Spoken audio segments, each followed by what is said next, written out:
राजा रानी सरकार की, व्यास जी महाराज की। तो देखिए, जब तक आप परिवार के काम के रहेंगे तब तक परिवार आपको नहीं छोड़ेगा, और तब तक आपको समझ में नहीं आएगा, तब तक आप यही कहोगे कि मेरा बेटा बहुत सुंदर, मेरी बहू बहुत सुंदर, मेरी पत्नी बहुत सुंदर। लेकिन जब आपका शरीर थक जाएगा, जब आप बिछावन पर पड़ जाओगे, तब पता चलेगा कि कौन अपना है कौन पराया है। सुख के सब साथी, दुख में न कोई। मनुष्य पर यदि दुख नहीं आए तो समझ भी नहीं पाएगा कि कौन हमारा मित्र है कौन हमारा शत्रु है। यदि ज्ञान सिखाने का कोई विश्वविद्यालय आपके पास है, आदमी की पहचान कराने वाला यदि कोई विश्वविद्यालय आपके पास है, कौन मित्र है कौन दुश्मन है, इसका पहचान कराने वाला यदि कोई विद्यालय है, तो उस विद्यालय का नाम है दुख। दुख तो कि सच्चा मित्र यदि हमारा कोई है तो उस मित्र का नाम है दुख। सुख तो सबके जीवन में 2-4 दिन के लिए आता है। राही मनवा दुख की चिंता क्यों सताती है, दुख तो अपना साथी है। कोई आपको तभी तक डराएगा जब तक आप उसको पराया समझोगे, जब तक आप उसको दुश्मन समझोगे तभी तक तो उससे भय लगेगा। दुख को मित्र बना लो, दुख समाप्त। दुख को मित्र बना लीजिए ना,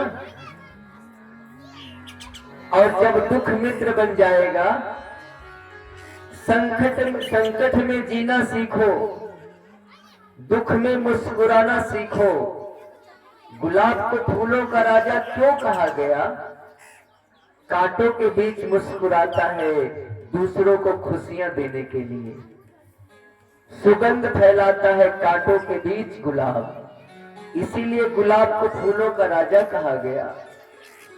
फलों का राजा आम को क्यों कहा गया? आम गरीब को भी मिल जाता है और अरबपति को भी मिल जाता है। आम को सब शौक से खाते हैं, चाहत से खाते हैं, सबके लिए सुलभ है, इसीलिए आम को फलों का राजा कहा गया। और मनुष्य कौन है? मनुष्य वही है जो अपने दर्द को, अपने दुख को अपने अंदर छुपा ले और दूसरे के लिए होठों पर मुस्कुराहट लाए, वही मनुष्य है। रहीमन निजमन की बिथा, मन ही राखो गोय, सुन लई है लोग सब, बांट ली है कोई। आपके दुख को कोई बांटेगा नहीं। भले कहेगा आज के जमाने में बढ़िया हुआ फंसा है दुख में, अपना दुख क्यों दूसरे को देकर के दुखी करना चाहते हो ना। अब देखिए, जड़ भरत जी काली मंदिर से आगे निकले, तो आगे निकले तो कहां गए? आगे बढ़ते जा रहे हैं और इक्षुमती नदी के किनारे पहुंच गए। इक्षुमती नदी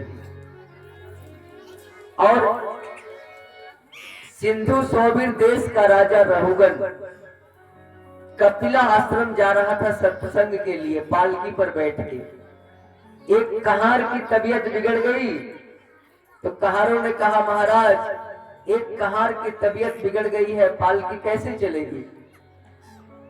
तो रहुगन बोला कि कोई मिल जाता है, दिखाई पड़ता है तो पालकी में जोड़ लो। अब वही मिल गए जड़ भरत। जड़ भरत को ला करके पालकी में जोड़ दिया गया। अब तो साधु संत महात्मा जब चलते हैं तो पैर को देख करके जमीन पर पैर रखते हैं, कहीं कोई चूटा तो नहीं है जो पैर से दब रहा है। तो पैर को जमीन पर देख करके संत महात्मा रखते हैं।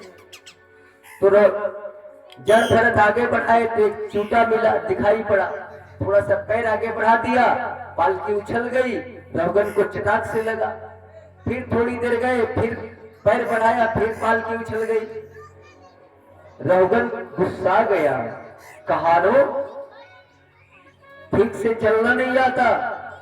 कहारों ने कहा सरकार हमारी गलती नहीं, ये जो नया आदमी जुटा है ना वही ठीक से नहीं चल रहा है। अब रहुगन जो था व्यंग का बाण छोड़ना शुरू कर दिया। थोड़े मोटे ताजे थे जड़ भरत, बोलता है देखो देखो कितना पतला है बेचारा, जबरदस्ती इस पर तुम पालकी का भार रखे हो। उल्टा पुल्टा बोलना शुरू कर दिया, डांटने लगा।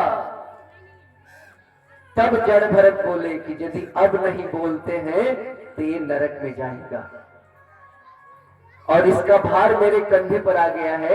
यदि ये नरक में चला गया तो लोग कहेंगे कि महात्मा के कंधे पर जो गया वो भी नरक में चला गया, तो फिर स्वर्ग कैसे कोई जाएगा। इसलिए पहली बार बोले पात्र देख करके कि नहीं अब तो मुश्किल में पड़ जाएगा। तब जड़ भरत बोले कि अरे राजन, किसको मारने की बात कर रहे हो? क्या हमें कोई मार सकता है? नैनम छिदंती शस्त्राणी नैनम दहति पावक। जो हमारे अंदर रूह है, आत्मा है, उसे न कोई काट सकता है, न मार सकता है, न जला सकता है। अब तो रहुगन ने सोचा कि लगता है कि कोई छुपा रुस्तम है। कांधे पर जनेऊ देखा, पालकी से उतर करके चरणों में लौट गए। इतने छुपे महात्मा मैंने तो आज तक नहीं देखा। सरकार माफ कर देना, मैंने आपसे बहुत गलती की है। जड़ भरत बोले कि चिंता मत करो, हम कोई खतरनाक ब्राह्मण नहीं है, इसलिए तेरा कल्याण ही करेंगे। और रहुगन को बड़ा सुंदर सुंदर उपदेश दिया, रहुगन का कल्याण हो गया। तो संत की संगति यदि किसी भी तरह से आपकी हो गई, चाहे गुड़ मन से खाओ या बेमन से खाओ, मीठा लगेगा। चाहे गलत काम मन से करो या बेमन से करो, वो गलत ही करेगा। जैसे मिर्ची मन से खाओ या बिना मन से खाओ, तीता लगेगा। अच्छा काम मन से करो या बिना मन से करो, परिणाम तो अच्छा ही आएगा ना। जैसे अग्नि के पास मन से बैठिए या बिना मन से बैठिए, गर्मी तो लगेगी ना। ठंडक के पास मन से बैठो या बिना मन से बैठो, जाड़ा तो लगेगा। इसी का नाम है उपासना। अपने से बड़ों के साथ जो बैठना सीख गया उसका कल्याण हो गया। हर समय अपने से बड़ों के पास बैठना सीखिए, आपका उद्धार हो जाएगा। इस तरह से कथा बड़ी तेजी से चल रही है अभी वाली सत्र में, क्योंकि शाम में हमें कृष्ण जन्म तक जाना है। अब हम छठे स्कंद में प्रवेश करेंगे और छठे स्कंद में